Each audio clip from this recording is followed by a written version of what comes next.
السلام علیکم ورحمۃ اللہ وبرکاتہ۔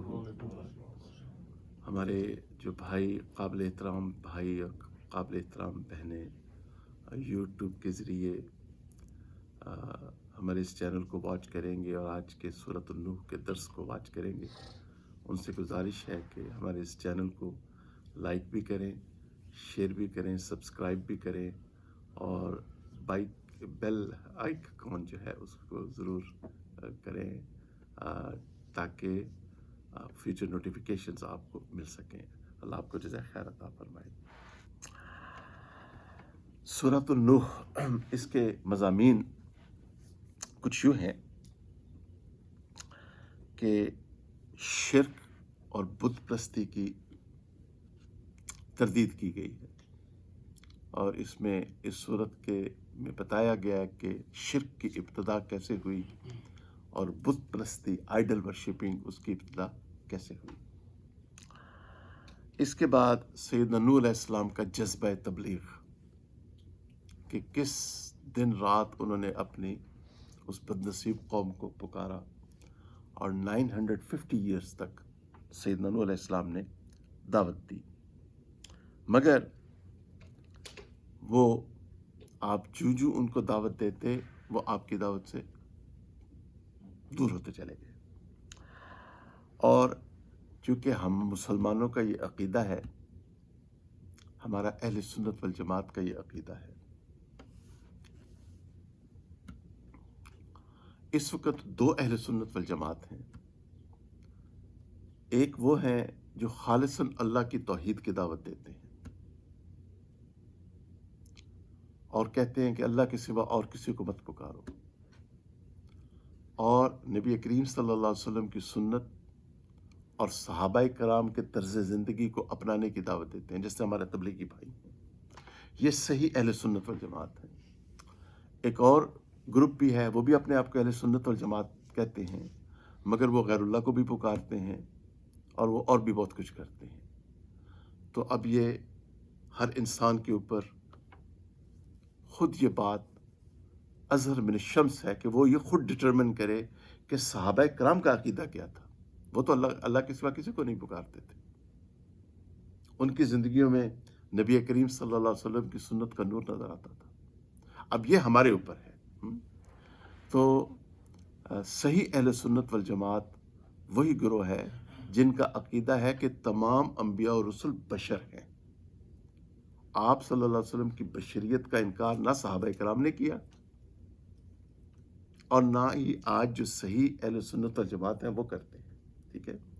تو چونکہ ہماری عقائد کی کتابوں میں لکھا ہے کہ تمام انبیاء اور رسل بشر ہوتے ہیں، تو یہاں پہ حضرت نے لکھا ہے کہ نوح علیہ السلام بتقاضۂ بشریت متاثر ہوئے، اور پھر آخر میں انہوں نے یہ سورہ نوح جو ہے ان کی 950 سالہ تبلیغ کا خلاصہ ہے۔ آگے اچھا، نوح علیہ السلام پہلے، آدم علیہ السلام پہلے نبی ہیں، اور ادریس علیہ السلام بھی نبی تھے، اور نوح علیہ السلام پہلے رسول ہیں۔ 5 اولو العزم من الرسل ہیں، سیدنا نوح علیہ السلام، سیدنا ابراہیم علیہ السلام، سیدنا موسیٰ علیہ السلام، سیدنا عیسیٰ علیہ السلام، اور ہمارے پیارے آقا سیدنا محمد صلی اللہ علیہ وآلہ وسلم، جو اللہ کے سچے اور آخری رسول ہیں، جن کے بعد نہ کوئی نبی ہے نہ کوئی رسول ہے۔ اور پھر 313 رسول ہیں، 313، اور باقی سب جو عموماً علماء کرام روایت بیان فرماتے ہیں 124,000، تو باقی سب انبیاء ہیں، ٹھیک ہے نا۔ اچھا، تو نوح علیہ السلام پہلے رسول ہیں۔ اچھا، اور اچھا اس کے بعد نوح علیہ السلام نے اپنی قوم کو دعوت دی کہ ایک اللہ کی عبادت کرو، وَإِلَٰهُكُمْ إِلَٰهٌ وَاحِدٌ، ایک اللہ کی عبادت کرو اور میری اطاعت کرو، اور میں تمہیں اللہ تعالیٰ کی عبادت کا راستہ بتاتا ہوں۔ اور شرک سے آپ نے روکا۔ 3 گناہ ہیں جن سے ہر کلمہ گو مسلمان بچے: شرک، ہمیشہ کی جہنم میں لے جائے گا انسان، خواہ مسلمان ہی کیوں نہ ہو۔ کفر ہمیشہ کی جہنم میں لے جائے گا، خواہ مسلمان ہی کیوں نہ ہو۔ اور تیسرا، بدعات سے ہم بچیں، کہ جو بدعاتی جو ہوتا ہے جب وہ مرتا ہے، چونکہ اس نے تو اس کو صحیح سمجھا ہوتا ہے، ابھی آپ اس کو سمجھائیں تو کہتا ہے حرج ہی کیا ہے۔ اچھا، لیکن سبحان اللہ، جب وہ بدعتی فوت ہوتا ہے تو اپنی بدعات کو دیکھتا ہے تو وہ تو اڑا دی جاتی ہیں، تو اس وقت وہ اہل علم حضرات فرماتے ہیں شک میں چلا جاتا ہے۔ تو اس لیے اہل علم حضرات نے فرمایا بدعات سے بچنا بھی ضروری ہے، کیونکہ بدعاتی کا ایمان مرتے وقت سلب کر لیا جاتا ہے۔ اس لیے بہت احتیاط، اور ہم جن بزرگوں کے نقش قدم پہ چل رہے ہیں الحمدللہ، میں نے حضرت جی دامت برکاتہم کی خدمت میں ایک دفعہ عرض کیا، جب میرے حضرت جی سے بیعت ہوا، میرے شیخ حضرت مولانا ذوالفقار احمد صاحب نقشبندی دامت برکاتہم العالیہ، تو میں نے کہا حضرت جی آپ دعا فرمائیں اللہ مجھے آپ کے نقش قدم پہ چلائے۔ حضرت نے فرمایا اللہ آپ کو رسول اللہ صلی اللہ علیہ وسلم کے نقش قدم پہ چلائے۔ حضرت جی نے میری اصلاح فرمائی، اور ایسی بات ٹھک جا کے دل پہ لگی۔ تو ہمارے مشائخ، ہمارے اکابر ہمیں راہ سنت پہ چلاتے ہیں، تو ان باتوں کا اہتمام کرنا چاہیے۔ اچھا، اس کے بعد نوح علیہ السلام نے ان کو بشارت دی کہ تمہارے گناہ معاف کر دیے جائیں گے، چونکہ انسانوں پہ جو عذاب آتے ہیں، کورونا ہے، جو بھی جتنے بھی عذاب آتے ہیں، زلزلے آتے ہیں، یہ سب انسانوں کے گناہ کی وجہ سے آتے ہیں۔ تو نوح علیہ السلام نے ان کو اس بات کی دعوت دی کہ تم توبہ اور استغفار کرو، اس سے عذاب تمہارا جو ہے وہ ٹل جائے گا۔ اچھا، اللہ اکبر کبیرہ۔ اس کے بعد نوح علیہ السلام نے ان کو اچھے انداز میں سمجھایا، پیار سے، محبت سے، مگر جو نوح علیہ السلام ان کو اچھے انداز میں سمجھاتے وہ اتنا ہی دور جاتے۔ اور اس صورت میں ایک جو داعی ہے نا، داعی اللہ، اللہ تعالیٰ نے ہر بستی میں کچھ ایسے لوگ پیدا فرمائے ہیں، ہر پوری دنیا میں ایسے لوگ آپ کو نظر آئیں گے جن کے دل کے اندر اللہ تعالیٰ نے کمیونٹی کا، امت کا درد رکھا ہے۔ ان کو وہ جب صبح اٹھتے ہیں تو ان کو یہ بحث نہیں ہوتی کہ میری جیب میں کتنے پیسے ہیں، وہ ایک رات کو جب سوتے ہیں تو ایک غم لے کے سوتے ہیں، صبح اٹھتے ہیں تو ایک غم لے کے اٹھتے ہیں کہ کس طرح اللہ کی مخلوق اللہ کے قریب آ جائے، ہر کلمہ گو مسلمان میرا بھائی اور میری بہن اللہ کے اولیاء میں شامل ہو جائے، تو ان کا یہ غم ہوتا ہے۔ تو نوح علیہ السلام جو ان کو نصیحت فرماتے وہ اور دور ہو جاتے۔ اس کے بعد نوح علیہ السلام نے استغفار کی دعوت دی۔ لفظ ہے استغفار، استغفر یستغفر۔ استغفار کا مطلب ہوتا ہے، توبہ کا مطلب ہوتا ہے اس قصد اور ارادے کو توبہ کہتے ہیں کہ آج کے بعد میں نے گناہ نہیں کرنا۔ مثال کے طور پہ اللہ نہ کرے کہ کسی کلمہ کو مسلمان کی نماز قضا ہو، ایک مسلمان کی نماز فجر قضا ہو جاتی ہے، تو وہ صبح 7، 8، 9 بجے اٹھتا ہے، تو اس کو احساس ہوتا ہے کہ میری نماز آج قضا ہو گئی، تو کہتے ہیں یا اللہ میں آئندہ بالکل نماز قضا نہیں کروں گا، مگر پھر کچھ عرصے کے بعد نماز قضا ہو جاتی ہے۔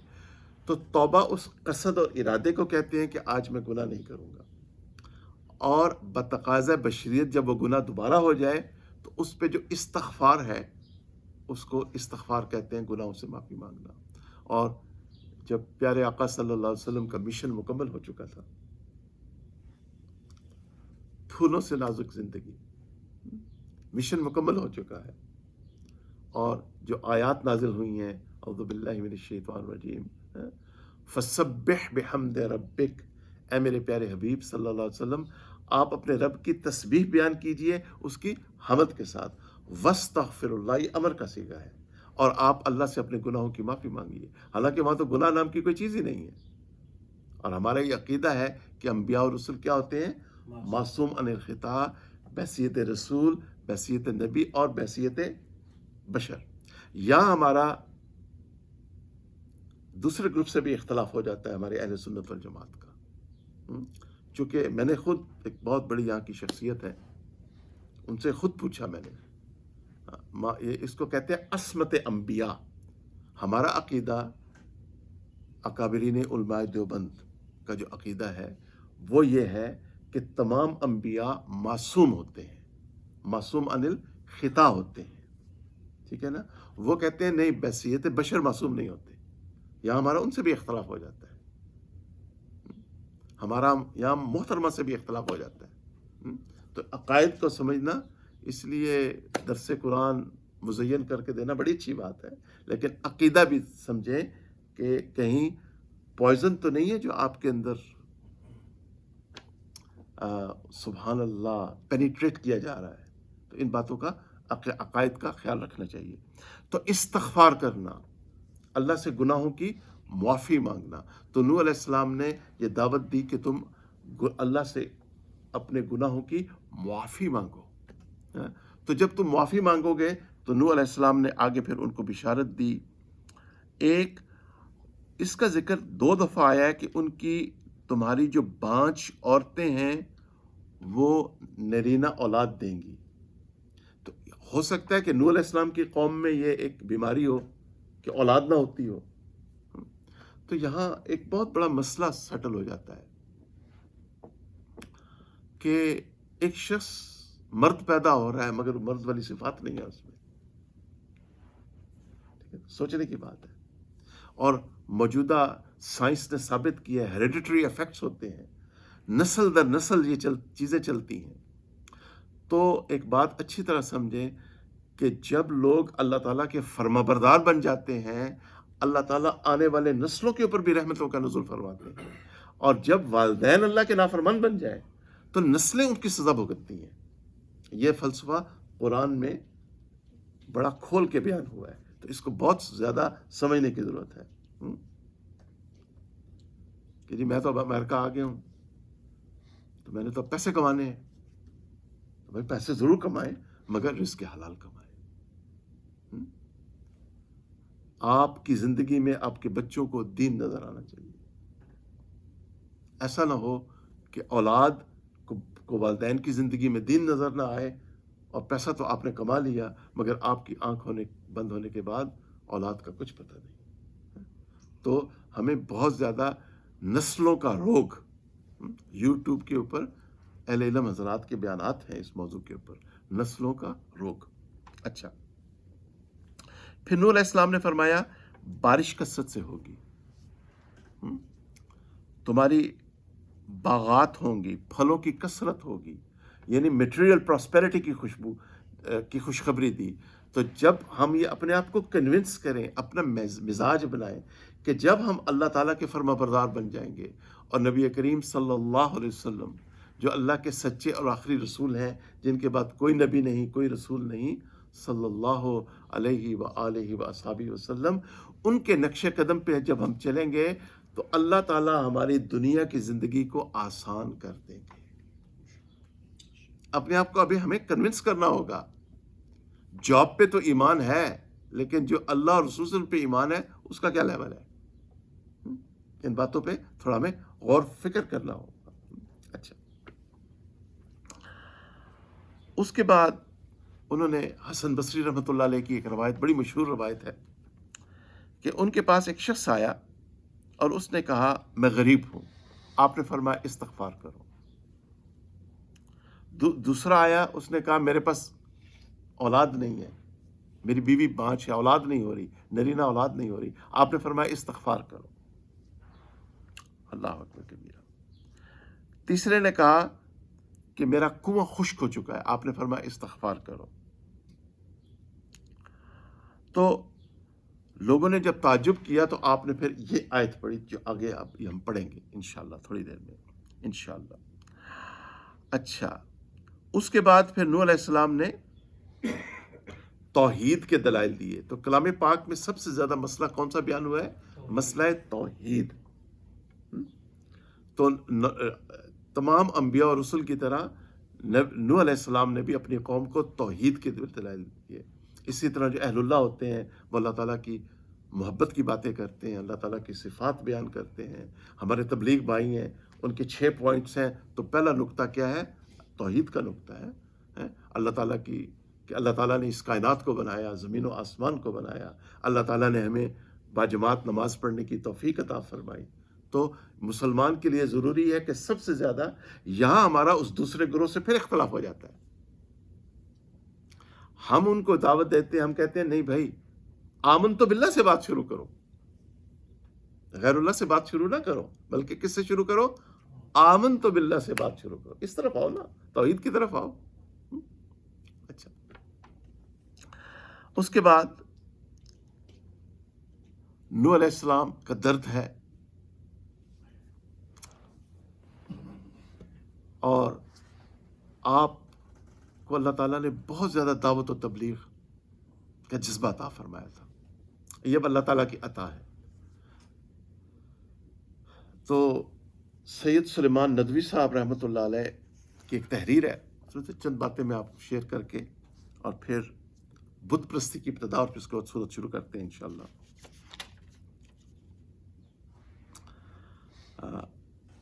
سید سلیمان ندوی رحمۃ اللہ علیہ لکھتے ہیں کہ ہم جو مسلمان ہیں,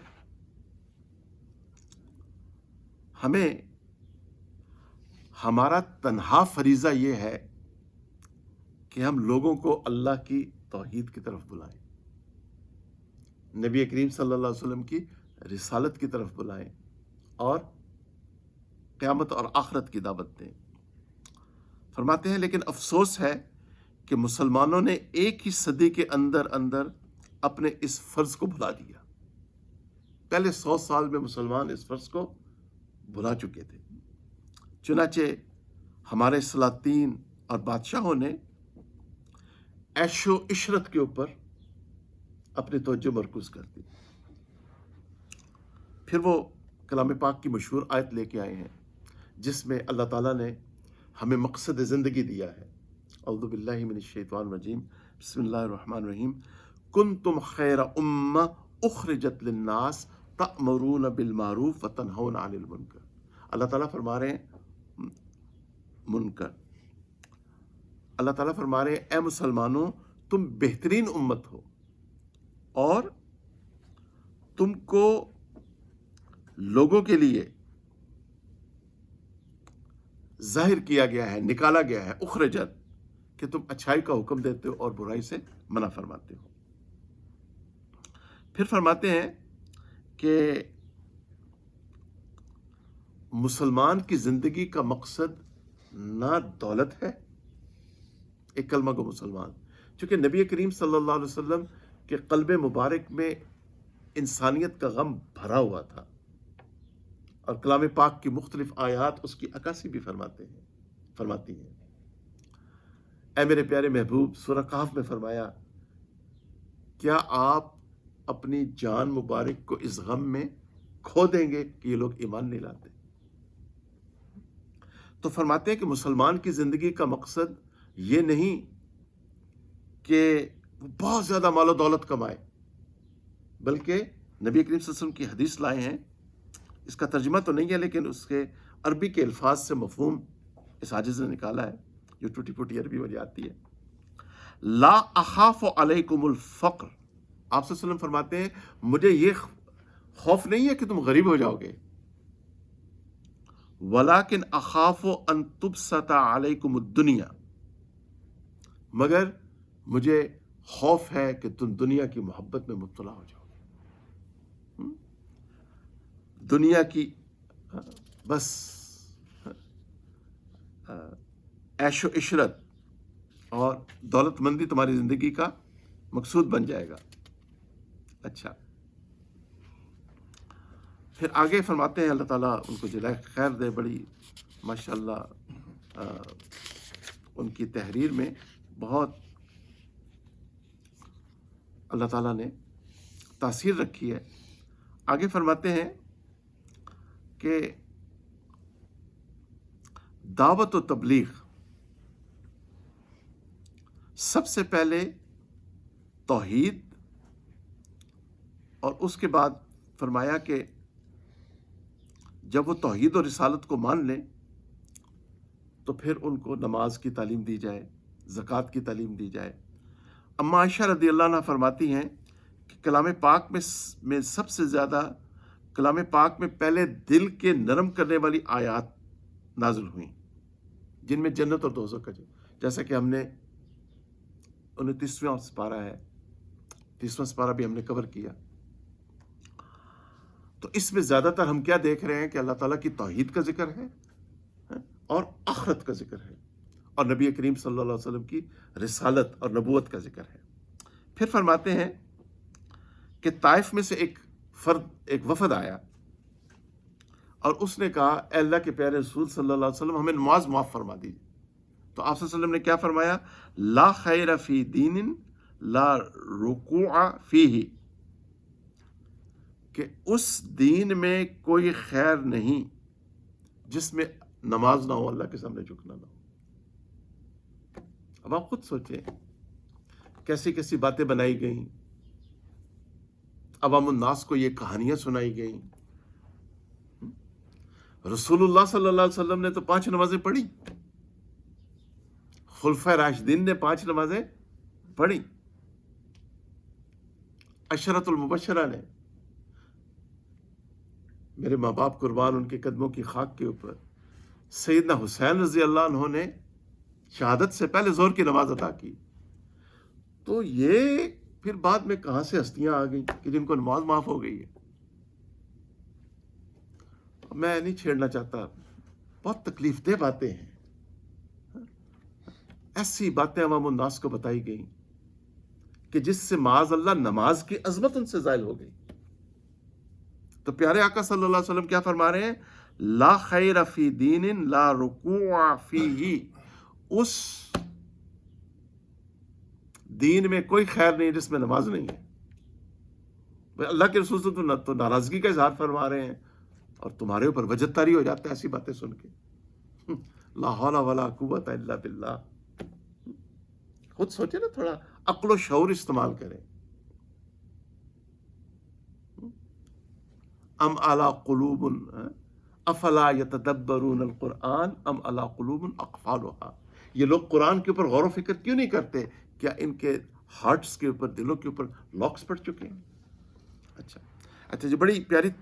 اور اس کے بعد سورت شروع کرنے سے پہلے بت پرستی کی ابتدا کہاں سے شروع ہوئی؟ تو یہ کچھ بات، قصہ یوں ہے کہ سیدنا ادریس علیہ السلام وہ درس دیا کرتے تھے،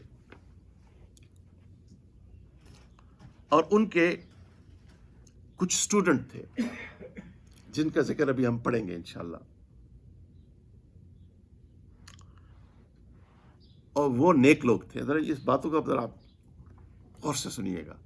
آپ کو سب انڈو پاک سب کانٹیننٹ میں جو آج بے راہ روی ہے وہ آپ کی سمجھ میں آ جائے. غور سے اب سنیے گا، چونکہ میں ہر بات کو تو ٹچ کر نہیں سکتا. جہاں تک میرے اندر ٹوٹی پھوٹی استعداد ہے، میں نے اشارے کنائے سے ریفرنسز دے دیے. اب یہ ہر انسان کی عقل سلیم کے اوپر ہے کہ وہ ڈاٹس کو کنیکٹ کرے اور اپنے عقیدے کو ٹھیک کرے، تاکہ میں، آپ اور پوری امت اللہ تعالیٰ کی رحمت سے اور نبی کریم صلی اللہ علیہ وسلم کی شفاعت سے ہم جنت میں جا سکیں. اچھا، توجہ فرمائیں.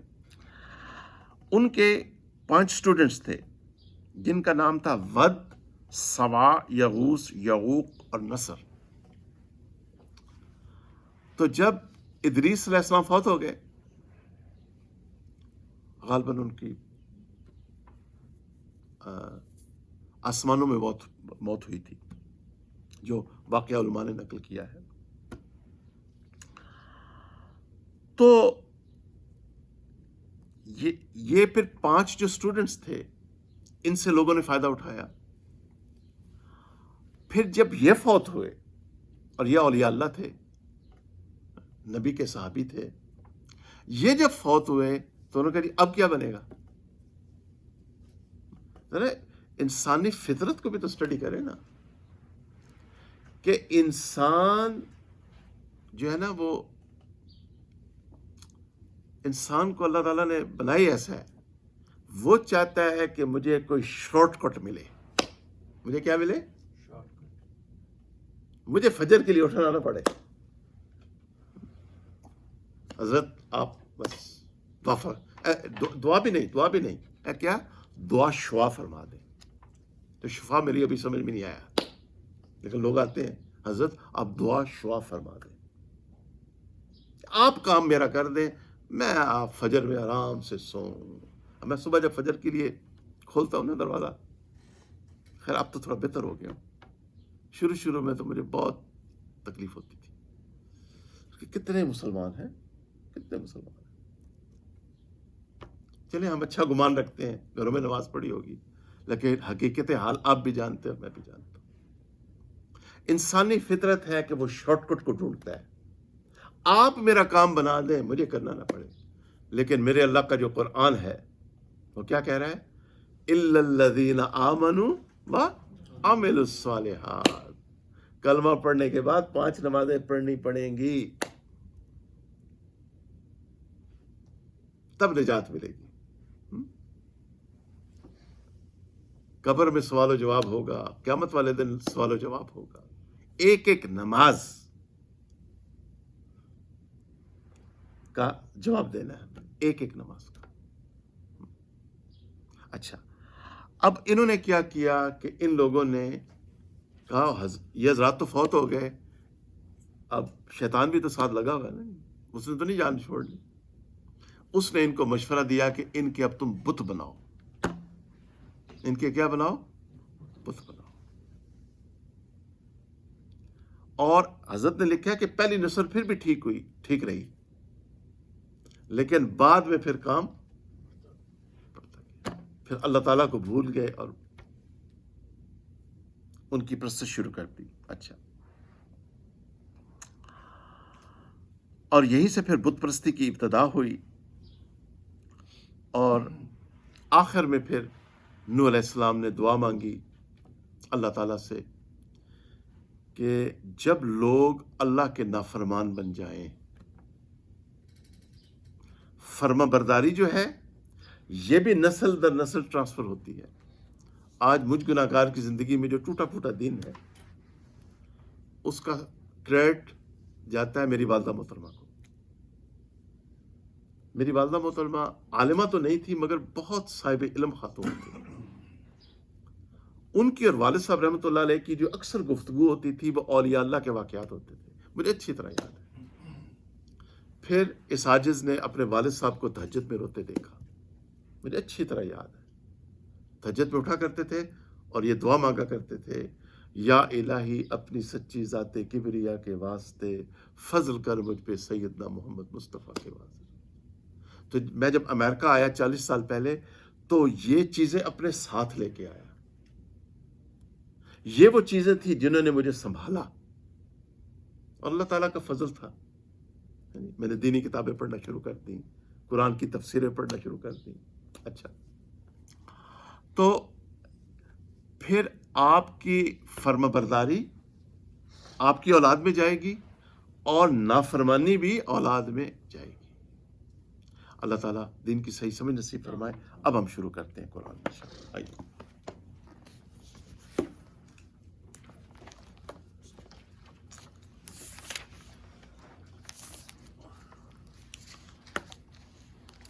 سورۃ النوح انشاءاللہ.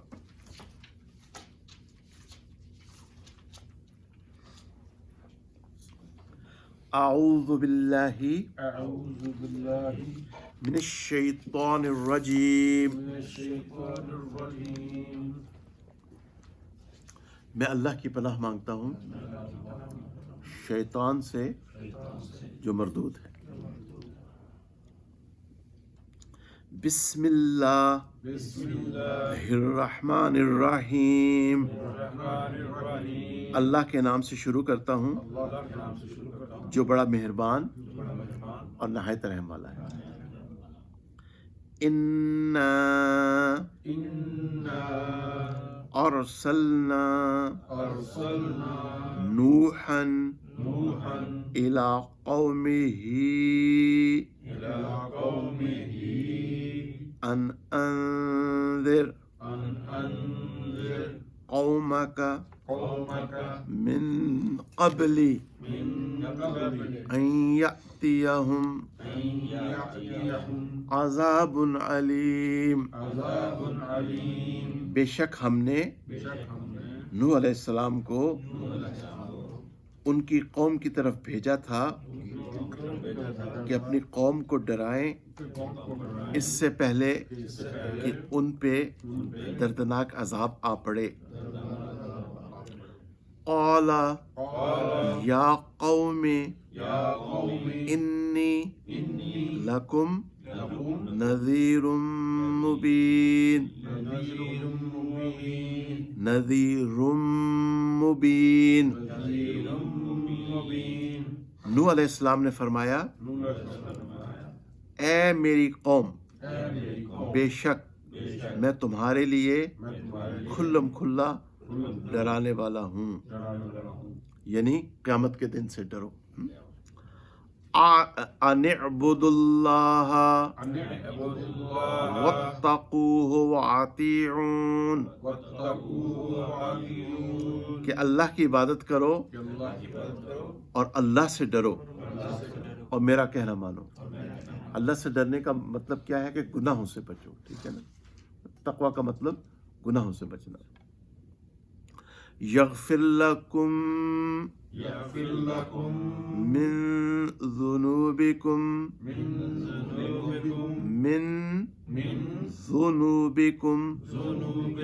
ویؤخرکم الی اجل مسمى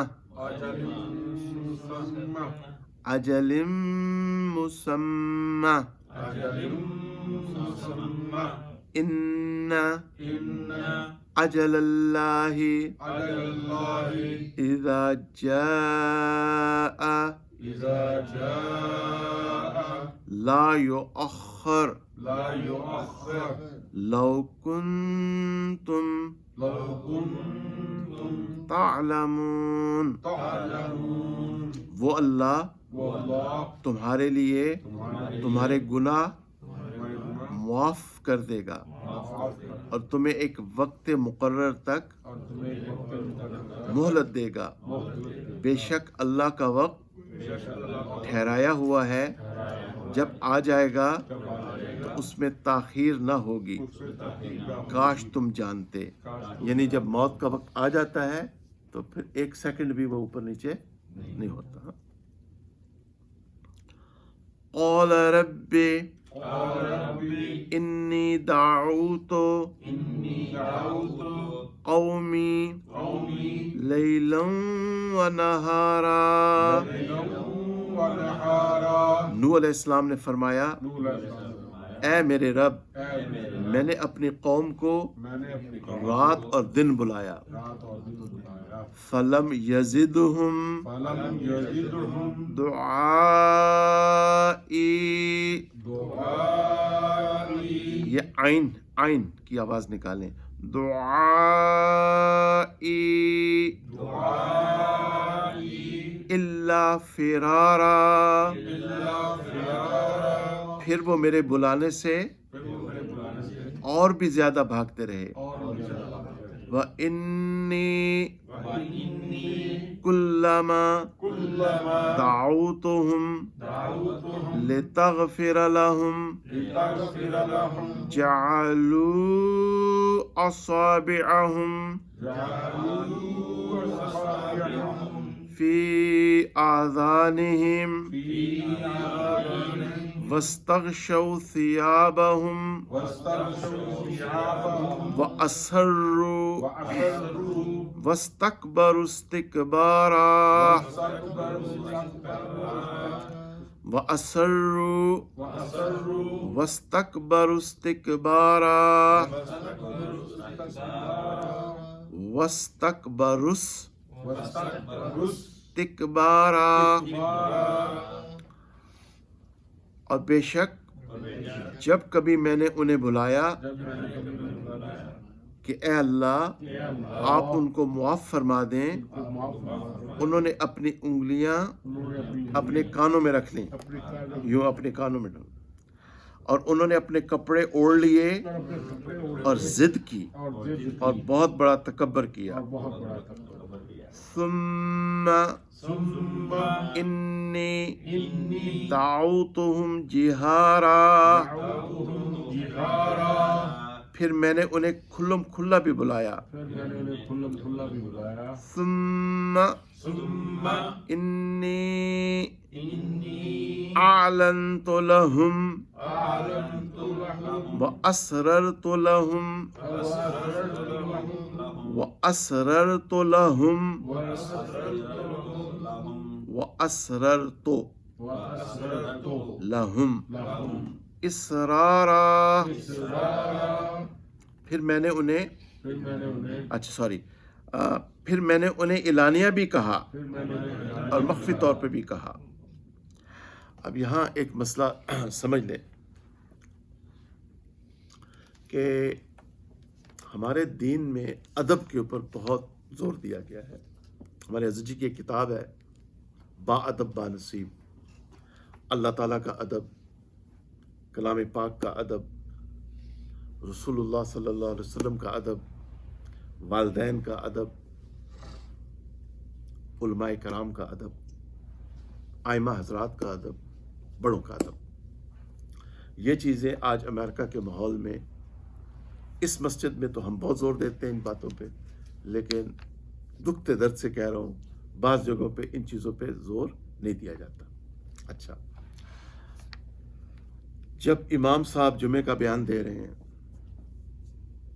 تو ادب یہ ہے کہ انسان پراپر آئی کانٹیکٹ رکھے، ان کی طرف متوجہ ہو. میں نے یہ بات ماضی میں بھی کہی ہے، اب بھی کہتا ہوں، قرآن میرے سامنے ہے. مائیکل ہارٹ نے کتاب لکھی ہے دی 100، اور رسول اللہ صلی اللہ علیہ وسلم کو اس نے نمبر 1 قرار دیا ہے. آج مائیکل ہارٹ اس مسجد میں آ جائے نا، یہ میں اس کے قدموں میں بیٹھنے کے لیے تیار ہوں، کہ اس نے میرے رسول صلی اللہ علیہ وسلم کا اتنا ادب کیا. بات سمجھنے والی ہے. پچھلے 7 سال میں میرے اللہ، جو میں نے دیکھا یہاں پہ لوگ آتے ہیں اور امام صاحب کے سامنے بیٹھتے ہیں اور یوں کو کر کے بیٹھتے ہیں. اور میرا ان کو ایک ہی میسج ہے، کیا میرے بھائی آپ اپنے باس کے سامنے یوں بیٹھتے ہیں؟ کیا آپ اپنے سپروائزر کے سامنے یوں بیٹھتے ہیں؟ کیا آپ جب سبحان اللہ ڈاکٹرز آفس جاتے ہیں تو میڈیکل ڈاکٹر سے یوں ملتے ہیں؟ جب آپ کے اندر اس قدر حالت آپ کی بگڑ چکی ہے، آپ کو ہدایت میری سمجھ میں نہیں آتا کہ کیسے ملے گی. تو اس لیے ان باتوں پہ اب آدمی تھوڑا اپنے اوپر محنت کرے، اپنے آپ کو سمجھائے کہ میں نے اپنے اندر کیا چیز پیدا کرنی ہے، ادب پیدا کرنا ہے. اور جتنا ادب ہوگا اتنا یہ میسج انسان اس کو ایکسیپٹ کرے گا. اچھے اخلاق کے 2 اصول ہیں جو قرآن نے بیان کیے ہیں. ایک، قولوا للناس حسنا، لوگوں سے اچھے طریقے سے بات کیجیے. اب یہ غیر مسلم ہے نا، قرآن میرے سامنے ہے، آپ بھی امریکہ میں رہتے ہیں، کتنے اچھے اخلاق ہیں ان کے، ہاں جی. مسکرا کے ملیں گے، دروازہ کھولیں گے، آپ ان کے پاس چلے جائیں آپ کا جائز کام کر دیں گے. اسلامی لباس میں آپ چلے جائیں، تعریف کرنی پڑتی ہے، اور ہم تو ان کی ہدایت کے لیے دعائیں مانگتے ہیں. ایک اصول یہ ہے. دوسرا اصول کیا ہے؟ وَلَا تُصَعِّرْ خَدَّكَ لِلنَّاسِ، do not turn your cheek اوے،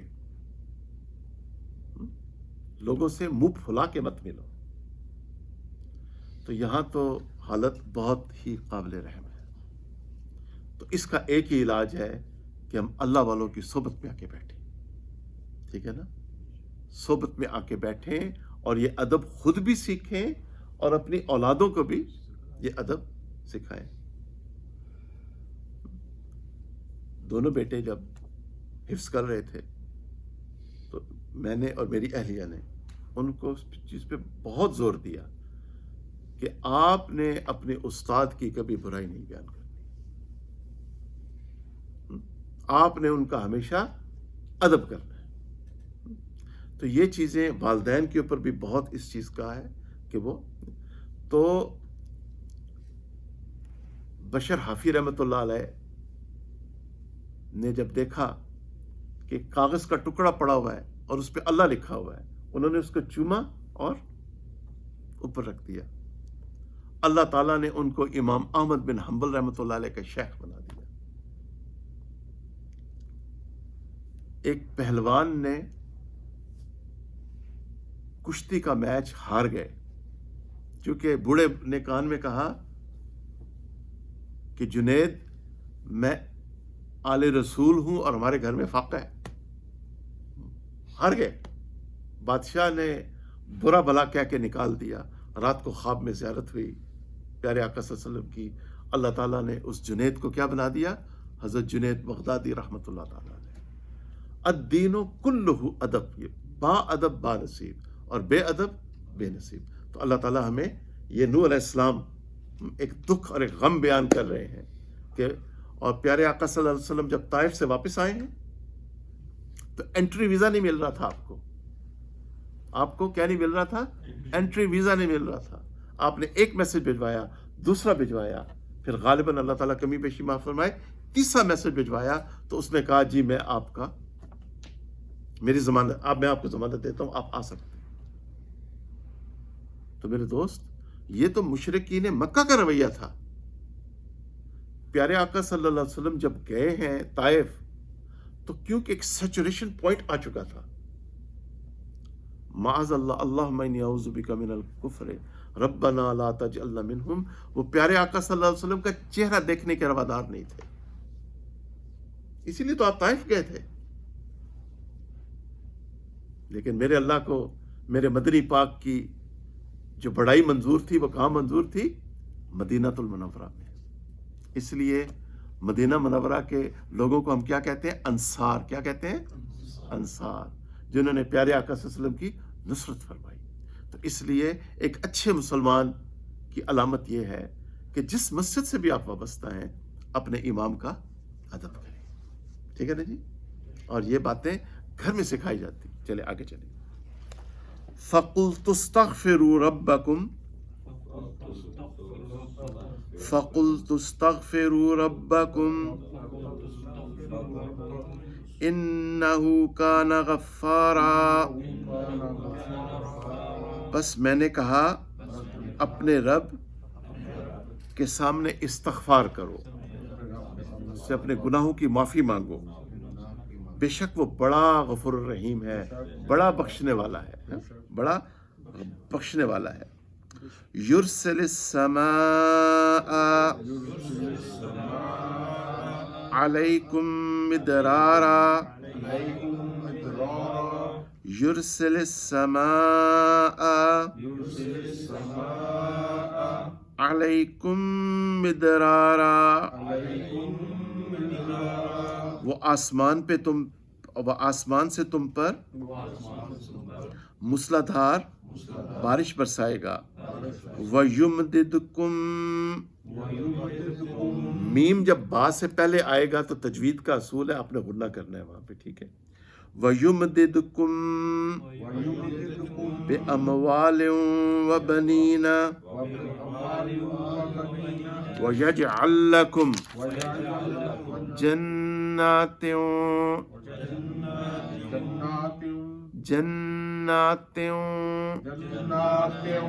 وَيَجْعَلْ لَكُمْ انہارا،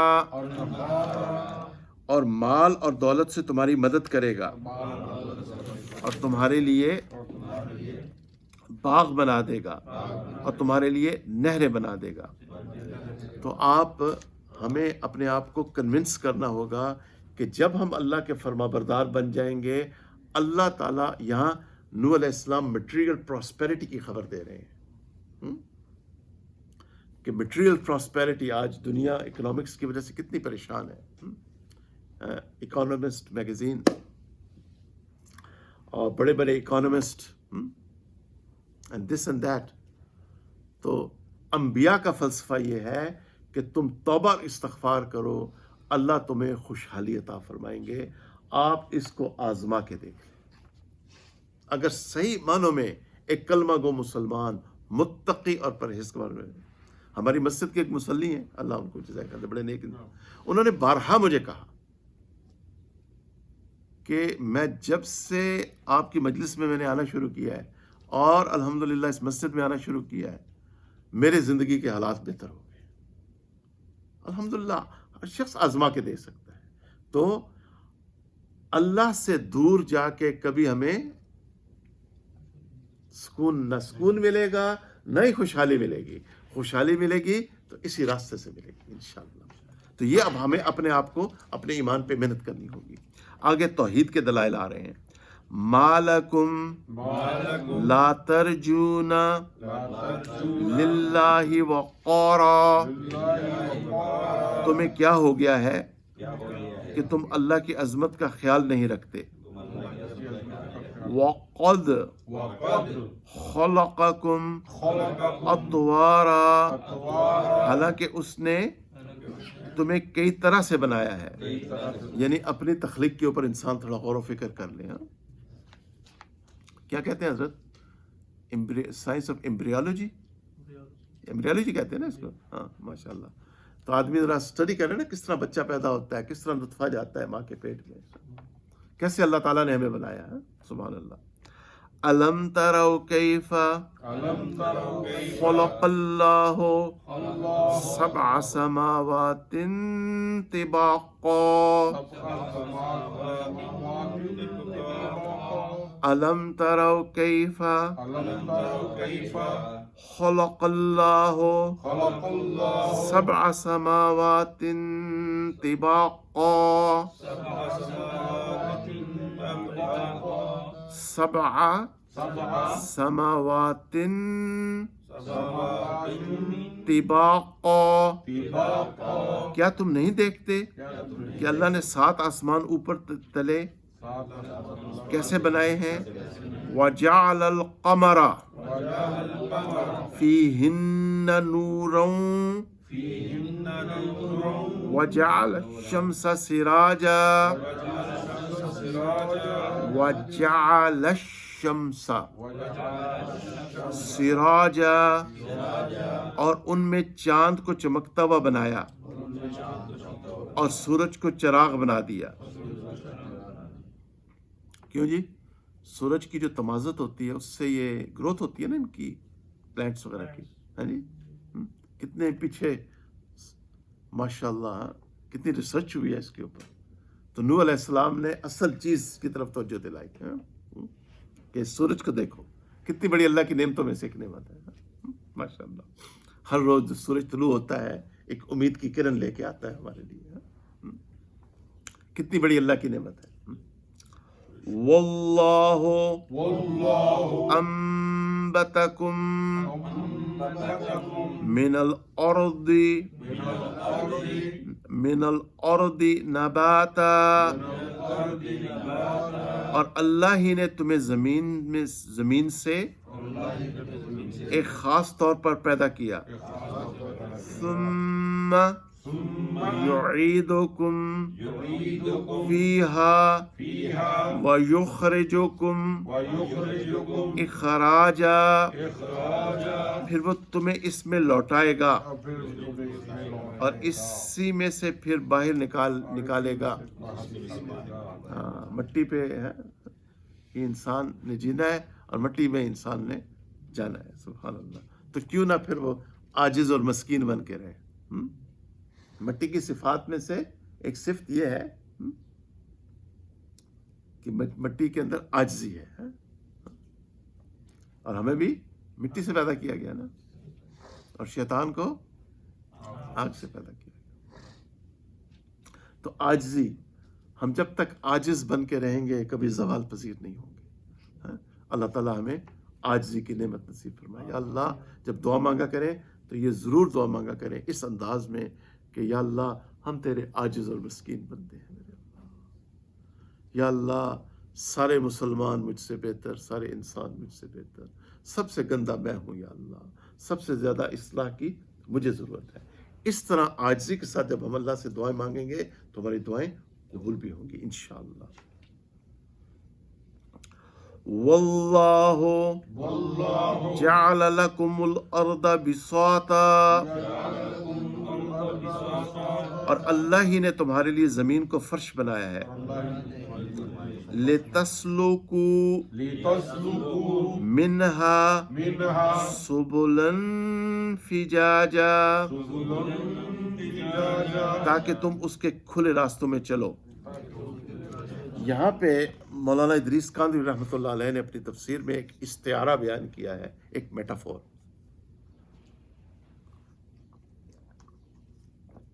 الحمدللہ فرماتے ہیں کہ اللہ تعالیٰ کی عبادت کا جو راستہ ہے اس میں وسعت ہے. اس میں کیا ہے؟ وسعت ہے. اور جو کفر و شرک کا راستہ ہے، معصیت کا راستہ ہے، وہ تنگی ہے. ماشاءاللہ ایمان تازہ ہو گیا ان کی بات. ٹھیک ہے نا؟ تو ہم اگر اللہ تعالیٰ کے بندے بن جائیں گے، اللہ تعالیٰ کی عبادت کریں گے، تو پھر اللہ تعالیٰ ہمارے اندر جو کمیاں کوتاہیاں ہوں گی ان کو بھی اللہ تعالیٰ ریکٹیفائی کرتے رہیں گے، معاف فرماتے رہیں گے. اللہ تعالیٰ طرح طرح کے حالات بھیج کے ہمیں اپنے اور قریب کریں گے انشاءاللہ. اللہ ہمیں ان باتوں پہ غور و فکر کرنے کی توفیق فرمائے. اچھا، قال نوح رب انہم عصونی واتبعوا من لم یزدہ مالہ وولدہ الا خسارا. نوح علیہ السلام نے عرض کیا، اے میرے رب، بے شک انہوں نے میرا کہنا نہ مانا اور اس کو مانا جس کو اس کے مال اور اولاد نے نقصان کے سوا کچھ بھی فائدہ نہیں دیا. جس کو اس کے مال اور اولاد نے نقصان کے سوا کچھ بھی فائدہ نہیں دیا. وَمَكَرُوا مَكْرًا كُبَّارًا وَمَكَرُوا مَكْرًا كُبَّارًا اور انہوں نے بڑی زبردست چال چلی. اچھا، اب ہر انسان یہ چاہتا ہے کہ مجھے بہت سارا پیسہ آ جائے میرے پاس، میں بہت خوشحال ہو جاؤں. بہت یہاں پہ امریکہ میں سٹڈیز ہیں کہ جو لوگ لاٹری جیتتے ہیں اور ان کو پیسہ ملتا ہے، پھر ان کی زندگیاں بالکل میس اپ ہو جاتی ہیں. انسان جو ہے خوشحالی اللہ تعالیٰ سے ضرور مانگے، مگر حلال طریقے سے، کہ دین بھی محفوظ رہے. اور ایسی خوشحالی اللہ تعالیٰ سے نہ مانگے مال حرام اپنے ساتھ وبال لے کے بھی آئے گا. مال حرام اپنے ساتھ اللہ تعالیٰ کی ناراضگی لے کے بھی آئے گا. اولادیں ڈیفیکٹو پیدا ہوتی ہیں، اولادیں ایمان سے محروم ہو جاتی ہیں، نسل جو ہے وہ متاثر ہوتی ہے. تو لہٰذا مال و دولت ایک اچھی چیز ہے، بشرطے کہ جائز اور حلال طریقے سے. اگر پیسہ آ رہا ہے اور نمازیں قضا ہونی شروع ہو گئی ہیں، اب وہ تو لمبا واقعہ ہے، اس وقت تو نہیں بیان کر سکتا. سلبہ انصاری کا واقعہ کہ جب وہ حاضر ہوا اور اس نے کہا اے اللہ کے پیارے محبوب صلی اللہ علیہ وسلم دعا فرمائیں، آپ نے توقف فرمایا. وہ پھر آیا، پھر اس نے عرض کیا اور ضمانت دی کہ میں لوگوں کے حقوق کا خیال رکھوں گا. آپ نے ہاتھ اٹھا دیے، اس کو لمبا واقعہ، خوشحالی نصیب ہوئی اور وہ مسجد نبوی کی نمازوں سے محروم ہو گیا، بہت دور چلا گیا. اور جب آپ صلی اللہ علیہ وسلم کا عامل، زکوٰۃ کلیکٹر اس کے پاس گیا تو اس نے پھر نہایت ہی نامناسب الفاظ کہے کہ یہ تو ٹیکس ہے، یہ خراج ہے، یہ ہے، وہ ہے. اور جب آپ صلی اللہ علیہ وسلم تک اس کی بات پہنچی تو آپ نے کیا فرمایا؟ وَيْحَ سَلْبَا وَيْحَ سَلْبَا وَيْحَ سَلْبَا وَيْحَ سَلْبَا، اے سلبا تجھ پہ افسوس. یاجز کہتا ہے کہیں یہ افسوس ہر اس کلمہ گو امتی کے لیے بھی تو نہیں ہے جس نے دنیا کے لیے اپنے دن کو چھوڑ دیا. چونکہ پیارے آقا صلی اللہ علیہ وسلم، میں ایک طالب علم کی حیثیت سے عرض کر رہا ہوں، پیارے آقا صلی اللہ علیہ وسلم تو قیامت تک کے لیے آئے ہیں نبی بن کے. مسلمان آپ کی امت خاصہ ہیں اور نان مسلم آپ کی امت دعوت ہے. تو ہمیں ان باتوں کا ذرا خیال رکھنا چاہیے کہ بس اتنا، میری تو مشورہ تو یہ ہے، لیکن میری مانتا کون ہے، کہ اتنا اللہ سے مانگے کہ آپ کی زندگی کے لیے حضرت مسکرا پڑے. آپ کو بھی میں چائے پلاتا ہوں اپنے ہاتھوں سے انشاءاللہ. حضرت کو میں چائے پلاتا ہوں تو اپنے ہاتھ سے ماشاءاللہ. آپ بیٹھے آپ کو بھی پلا دوں گا، ایسی بات نہیں. آپ سب کو پلا دوں گا ماشاءاللہ. آپ تو بہت اچھے لوگ ہیں انشاءاللہ. اچھا، تو سبحان اللہ و بحمدہ سبحان اللہ العظیم، اللہ سے اتنی خوشحالی مانگیں کہ دین محفوظ رہے. اتنی خوشحالی نہ مانگیں کہ فجر ظہر عصر مغرب کا کوئی پتہ نہ ہو، کہ اللہ کی فرمانبرداری اور نافرمانی کا فرق مٹ جائے. ایسی خوشحالی اللہ سے کبھی نہ مانگیے گا. تو یہ نور علیہ السلام بڑی گہرائی ہے ان آیات میں. تو جو فرمایا ختم ہونے والی ہے انشاءاللہ. گڈ نیوز انشاءاللہ. آگے فرماتے ہیں پھر انہوں نے بڑی زبردست چالیں چلیں، چونکہ پیسہ انسان کا دماغ خراب کرتا ہے نا.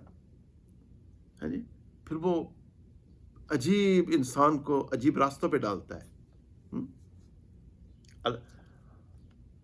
دنیا کی محبت کے بارے میں آپ صلی اللہ علیہ وسلم نے فرمایا حب الدنیا راس کل خطیہ، love of the world is the origin of every sin. دنیا کی محبت ہر گناہ کی بنیاد ہے. اور اہل علم حضرات نے فرمایا کہ دنیا کی محبت کا سب سے بڑا نقصان پتہ کیا ہوتا ہے؟ میں مسلمانوں کی بات کر رہا ہوں، غیر مسلموں کی نہیں بات کر رہا. آپ کسی مالدار مسلمان کو دیکھ لیں، مرنے کو دل نہیں کرتا. آپ اس کے سامنے موت کا ٹاپک چھیڑ کے تو دیکھیں گے آپ کی کیسی کلاس لیتا ہے. انا للہ. پھر کیسی علماء کے اندر برائیاں بیان شروع کر دیں گے. یہ ان باتوں میں تو پی ایچ ڈی ہے ان لوگوں کے پاس کہ نیک لوگوں کے اندر برائیاں تلاش کرو. بھائی وہ جو علماء اچھا دین کا کام کر رہے ہیں، جن کی وجہ سے آج جمعے ہو رہے ہیں، مسائل ہمیں بتا رہے ہیں ماشاءاللہ، میں دل کی گہرائیوں سے دعائیں دیتا ہوں مفتی تقی عثمانی صاحب کو. میں دل کی گہرائیوں سے دعائیں دیتا ہوں اپنے شیخ حضرت مولانا ذوالفقار احمد صاحب کو. میں دل کی گہرائیوں سے دعائیں دیتا ہوں مولانا الیاس گمن صاحب کو، دورہ تحقیق المسائل، اور وہ جامعۃ الرشید میں جو علماء بیٹھے ہوئے ہیں آپ کے مسائل کا حل. وہ جتنے مفتی حسین صاحب اور مفتی محمد صاحب اور مفتی فیصل صاحب، جتنے بھی نیک علماء ہیں، دل کی گہرائیوں سے دعائیں دیتا ہوں. آج یہ لوگ کو صحیح اسلام بتا رہے ہیں، ہمیں تو ان کو دعائیں دینا چاہیے. چلیں آگے چلیں. وَقَالُوا لَا تَذَرُنَّ آلِهَتَكُمْ وَلَا تَذَرُنَّ وَدًّا وَلَا سُوَاعًا وَلَا يَغُوثَ وَيَعُوقَ وَنَسْرًا. اور کہا یعنی قوم نے کہا، قالو جمع کا صیغہ ہے.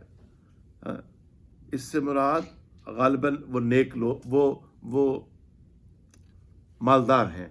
اس سے غالباً بظاہر سیاق و سباق سے یہی محسوس ہو رہا ہے کہ وہ جو تھے نا مالدار لوگ، اپنی قوم کو اب یہ پٹی پڑھا رہے تھے. کیا؟ لا تذرن، یہ نون ثقیلہ ہے. نون ثقیلہ آخری تاکید کے لیے آتا ہے. ولا تموتن الا وانتم مسلمون، سورہ آل عمران کی آیت ہے غالباً، کہ تمہیں موت نہ آئے، تمہیں موت ہرگز نہ آئے مگر تم اللہ کے فرما بردار بندے ہو. ثم لتسألن یومئذ عن النعیم. یہ اتنی نعمتیں ہیں ماشاءاللہ، پنکھے چل رہے ہیں، لائٹیں آن ہیں، آرام دہ گاڑیاں ہیں، اچھے کھانے ہیں، غذائیں ہیں. یہ ایک ایک نعمت کا اللہ کو جواب دینا ہے. پانی کھولتے ہیں تو فل پانی اسراف، دوسرے پہ چھینٹے پڑ رہے ہوتے ہیں، کوئی بتانے والا نہیں ہے، اور بتائیں تو ناراض ہو جاتے ہیں۔ اتنا سی بات آپ کہہ دینا کہ بھائی یہ اسراف ہے، اس کا جواب دینا ہے، امام صاحب بہت سخت ہے، ایسی ایک کمپین آف ڈس انفارمیشن شروع کرتے ہیں کہ انا للہ و انا الیہ راجعون۔ ہاں جی، تو تم سے ایک ایک نعمت کے بارے میں پوچھا جائے گا۔ یہاں پہ کیا ہے؟ آخری تاکید ہے، اس پوائنٹ پہ ذرا غور کریں۔ تم نے ہرگز نہیں چھوڑنا کن کو؟ اپنے الہوں کو۔ ہاں، الہ یعنی انہوں نے نیک لوگوں کو کیا بنا لیا؟ اپنا الہ بنا لیا، اور الہ حقیقت میں کون ہے؟ اللہ سبحانہ و تعالیٰ ہے۔ اور پھر ان کے نام ود اور سوا اور یغوث اور یعوق اور نصر۔ مجھے بہت محبت ہے حضرت خواجہ معین الدین چشتی اجمیری رحمۃ اللہ علیہ سے، اور وہ تو عشاء کے وضو سے فجر کی نمازیں پڑھا کرتے تھے، وہ تو اللہ کے سوا کسی کو نہیں پکارتے تھے، وہ تو اللہ کے سوا کسی کے سامنے سجدہ نہیں کرتے تھے، ان کو تو پوری زندگی توحید و سنت کے مطابق تھی۔ خواجہ علی حجویری رحمۃ اللہ تعالی علیہ، جن کو لاہور میں لوگ داتا صاحب کہتے ہیں، وہ تو ایک اللہ کی عبادت کرتے تھے، وہ اللہ کے سوا کسی کو نہیں پکارتے تھے۔ سبحان اللہ، ان کی زندگیوں میں سنت کا نور تھا، ان کی زندگی شریعت و سنت کے مطابق بسر کرتی تھی۔ تمہارا کیا حال ہے؟ تو باتیں سمجھ میں آ رہی ہیں نا؟ اب میں ہر بات تو نہیں کھول سکتا، اشارے کنارے سے ہی بات کر سکتا ہوں۔ کچھ ڈاٹس کنیکٹ ہو رہے ہیں کہ نہیں ہو رہے؟ باتیں سمجھ میں آ رہی ہیں نا؟ اسی لیے قرآن کے قریب امت کو کریں۔ محمود الحسن رحمۃ اللہ علیہ نے فوت ہونے سے پہلے علماء کو نصیحت کی تھی، بہت بلند پایہ شخصیت تھے، کہ امت کو کیا کرو؟ قرآن کے قریب کرو، تاکہ باتیں سمجھ میں آئیں۔ دوسرا یہ ہے کہ اگر عقائد کے اوپر محنت نہیں کی جائے گی، جس طرح اس مسجد میں ہم 2 چیزوں پہ محنت کرتے ہیں، 3 چیزوں پہ محنت کرتے ہیں۔ نمبر 1 توحید کے اوپر، صحیح ہے یا غلط ہے؟ ہاں جی، انشاءاللہ ناشتہ ملے گا آپ کو۔ توحید پہ، نمبر 2 سنت پہ، اور نمبر 3 نیک لوگوں کی صحبت پہ۔ ٹھیک ہے نا؟ ان 3 چیزوں پہ ہم محنت کرتے ہیں اس مسجد میں۔ ورنہ کیا ہوتا ہے کہ غلط عقائد کی کنڈیشننگ ہو جاتی ہے، غلط عقائد کی، اور اس کے اوپر بڑی ریسرچ آج کل موجود ہے۔ اور یہ جو کنڈیشننگ ہے، وہ پٹیاں یہ پڑھانے والے ہیں نا، اصل تو کام خراب یہ کرتے ہیں۔ اب وہ والدین کی شکل میں ہوں، دوست کی شکل، آگے سورہ آ رہی ہے نا، سورہ معارج، اس میں دوستوں کا بھی ذکر آ رہا ہے، دوست کی شکل میں ہو کیا کہ فلاں بندے کے قریب نہیں جانا۔ یعنی تم بدلنا کیوں چاہتے ہو؟ ہم جیسے ہی رہو۔ ہم جو غیر اللہ کو پکارتے ہیں، تم بھی پکارو۔ تو غیر اللہ کو جب پکارو گے تو 5 وقت کی نماز کی بھی ضرورت نہیں ہوگی، اپنا من پسند اسلام ہوگا۔ کون سا اسلام؟ جس میں سبحان اللہ انٹرٹینمنٹ والا اسلام۔ اللہم انی اعوذ بک من الکفر، کہ نعت کے پیچھے، نعت گانوں کے دھن کے اوپر، اور پیچھے میوزک بج رہا ہے۔ یا اللہ یا اللہ۔ اور نعت ضرور پڑھو، حسان بن ثابت رضی اللہ عنہ والی نعت پڑھو۔ ہم بھی، مجھے وہ نعت بہت اچھی لگتی ہے۔ مدینہ ہے جہاں ماشاء اللہ سید الابرار رہتے ہیں، جہاں میرے غم خار، مجھے بہت اچھی لگتی ہے، اکثر سنتا ہوں میں وہ نعت کو، لیکن حساب کتاب کے ساتھ۔ اللہ تعالیٰ ہمیں دین کی سمجھ۔ تو یہ جو کنڈیشننگ جب ہو جاتی ہے تو پھر انسان کا بدلنا بہت مشکل ہوتا ہے۔ آگے چلیں۔ وَقَدْ أَضَلُّوا كَثِيرًا وَلَا تَزِدِ الظَّالِمِينَ إِلَّا ضَلَالًا، اور انہوں نے بہتوں کو گمراہ کر دیا، اور اب آپ ان ظالموں کی گمراہی کو اور بڑھا دیجئے۔ تو یہ اصول یاد رکھیں، نافرمانی بھی بڑھتی چلی جاتی ہے اگر اس کی روک تھام نہ کی جائے۔ اس آیت پہ ذرا، یہ مجھے بڑی محبوب ہے، میری یہ صورت مجھے بہت اچھی لگتی ہے یہ صورت۔ مما خطیئاتہم اغرقوا، قاف کو موٹا کریں، اغرقوا فادخلوا نارا،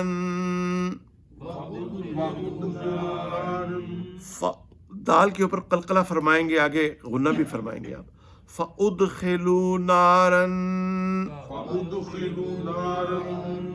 فلم یجدوا لهم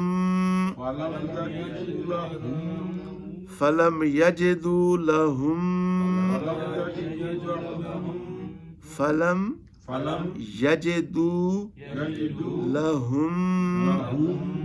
من دون اللہ انصارا، پھر اپنے گناہوں کے سبب سے غرق کر دیے گئے، پھر وہ جہنم میں داخل کیے گئے، بس انہوں نے اپنے لیے سوائے اللہ کے کوئی مددگار نہ پایا۔ یہ بات اچھی طرح سمجھ لیں، اللہ کے سوا ہماری دعا کو کوئی نہیں سنتا، قرآن نے بار بار رد پیش کیا ہے۔ صرف ایک میرے اللہ کی صفت ہے جو آپ کی دعا کو سنتا ہے، ما فوق الاسباب کی بات ہو رہی ہے، صرف اور صرف، اور نہ ہی اللہ کے سوا کوئی مددگار ہے، نہ ہی کوئی دستگیر ہے، نہ ہی کوئی مشکل کشا ہے، نہ ہی کوئی فریاد رس ہے، یہ صرف اور صرف کون ہے؟ اللہ۔ انبیاء، اولیاء، اہل بیت نبی، انبیاء، اولیاء، اہل بیت نبی، تابعین و صحابہ پہ جب آ بنی، تابعین و صحابہ پہ جب آ بنی، سب نے سجدے میں گر کے یہی عرض کی، سب نے سجدے میں گر کے یہی عرض کی کہ یا اللہ تو نہیں تو اور مشکل کشا کون ہے۔ یہ ہے توحید، اور توحید ہے بڑی ثقیل، توحید بڑی مشکل سے برداشت ہوتی ہے۔ یہی وجہ تھی کہ مشرکین مکہ آپ کے خون کے پیاسے بن گئے تھے، چونکہ آپ علیہ السلام ان کو کس کی طرف بلا رہے تھے؟ توحید کی طرف بلا رہے تھے۔ آپ فرماتے تھے یا ایھا الناس قولوا لا الہ الا اللہ تفلحوا، اے اہل مکہ، یا ایھا الناس سے مراد مشرکین مکہ، ابو جہل اینڈ کمپنی، یہ کلمہ کہو اللہ کے سوا کوئی معبود نہیں اور فلاح پاؤ گے۔ کیا تم عرب فرمان روا بن جاؤ گے، عجم تمہارے پیچھے ہوگا۔ توحید، ابراہیم علیہ السلام کو کیوں آگ میں ڈالا گیا؟ اللہ کی توحید کی وجہ سے۔ اور جتنے بھی اولیاء اللہ ہیں، قرآن میرے سامنے ہے، ذمہ داری کے ساتھ کہہ رہا ہوں، میرے دل میں کوئی اضطراب نہیں، بڑا سکون ہے۔ جتنے بھی اولیاء اللہ ہیں ہم سب کو مانتے ہیں، سب کے سب موحد تھے، انہوں نے اس قبر پرستی کی کوئی تعلیم نہیں دی، منع کر کے گئے تھے، لیکن ان کے ساتھ بھی وہی ظلم ہوا جو ادریس علیہ السلام کے شاگردوں کے ساتھ کیا قوم نوح نے۔ کیا گل سمجھ آئی؟ پنجابی آتی ہے نہیں آپ کو؟ آئیے نا سمجھ، ڈاٹس کنیکٹ ہو گئے ہیں کہ نہیں؟ رانا صاحب بہت ساری باتیں سمجھ میں آ گئی ہیں نا؟ ماشاء اللہ، چلے آگے چلے۔ وقال نوح رب لا تذر على الارض من الکافرین دیارا، اور نوح علیہ السلام نے فرمایا اے میرے رب، زمین پر جو کافروں میں سے کوئی رہنے والا نہ چھوڑ، انک ان تذرہم یضلوا عبادک ولا یلدوا الا فاجرا، مجھے ذرا کہہ لینے دیں، الا فاجرا، کف غنہ کریں، الا فاجرا کفارا، اگر تو نے ان کو چھوڑ دیا تیرے بندوں کو گمراہ کریں گے اور نسل بھی جو ہوگی تو فاجر اور کافر ہی ہوگی. یہاں ایک بات اور اچھی طرح سمجھ لیں کہ میاں اور بیوی کے درمیان فکری اختلاف یہ بہت خطرناک بات ہے. یہ اہل علم حضرات نے لکھا ہے کتابوں میں. ہمیشہ کوشش کرے انسان کہ اگر مرد نیک ہے تو بیوی نیک ہو. اس کا حسن، اس کی ایجوکیشن، اس کا جاب نہ دیکھے کہ she is making $100,000 a year and she is making $150,000 a year. اس نے آپ کے بچوں کی ماں بننا ہے، اور اولاد کے اوپر امپیکٹ جو ہے وہ کس کا ہوتا ہے؟ ماں کا ہوتا ہے. فکری اختلاف، یہ نوح علیہ السلام کا یہ اتنی اہم آیت ہے کہ اس کے اوپر PhD تھیسس لکھنے چاہیے. یہ اتنی اہم آیت ہے کہ نوح علیہ السلام نے کا پیچھے تجربہ بول رہا ہے. کیا بول رہا ہے؟ You can almost teach every thing but you can not teach experience. کیا جی تجربہ پہ آپ کوئی کلاس ہے یہ حضرت؟ ایکسپیرئنس 101 نہیں. میرے پیارے آقا صلی اللہ علیہ وسلم نے فرمایا وَلَا حَكِيمَ إِلَّا ذُو تَجْرِبَةٍ، کوئی عقل مند نہیں ہوتا مگر تجربے کے بغیر. یہ نوح علیہ السلام چونکہ آپ کو معجزانہ طور پہ اللہ تعالیٰ نے ایک لمبی تو اب وہ دی، تو آپ نسل در نسل دیکھتے تھے کہ اس کا باپ کیسا تھا، اس کا دادا کیسا تھا، اس کا پردادا کیسا تھا. نسل تباہ ہوتی ہے انسان کی. تو اس لیے شادی بیاہ میں صرف حسن نہ دیکھا جائے، صرف مال و دولت نہ دیکھی جائے، بلکہ کیا دیکھا جائے؟ تقوی، سملیرٹی، اچھے اخلاق دیکھے جائے. ٹھیک ہے نا؟ تو ان باتوں کا آگے نسل کو بچانا بہت ضروری ہے. اللہ تعالیٰ رحم و کرم کے معاملے فرمائے. اور لو میرج اکثر جو ہے اس کا رزلٹ اچھا نہیں ہوتا. اپنے والدین کی فرما برداری کے ساتھ، اپنی والدین کی دعاؤں کے ساتھ نکاح کرنے چاہیے. اپنے والدین کی بلیسنگز لے کے دعائیں کرنی چاہیے. والدین کا دل خوش کر کے نکاح کرنے چاہیے. ان میں عافیت ہوتی ہے، خیر ہوتی ہے. رب اغفر لی ولوالدی ولمن دخل بیتی مؤمنا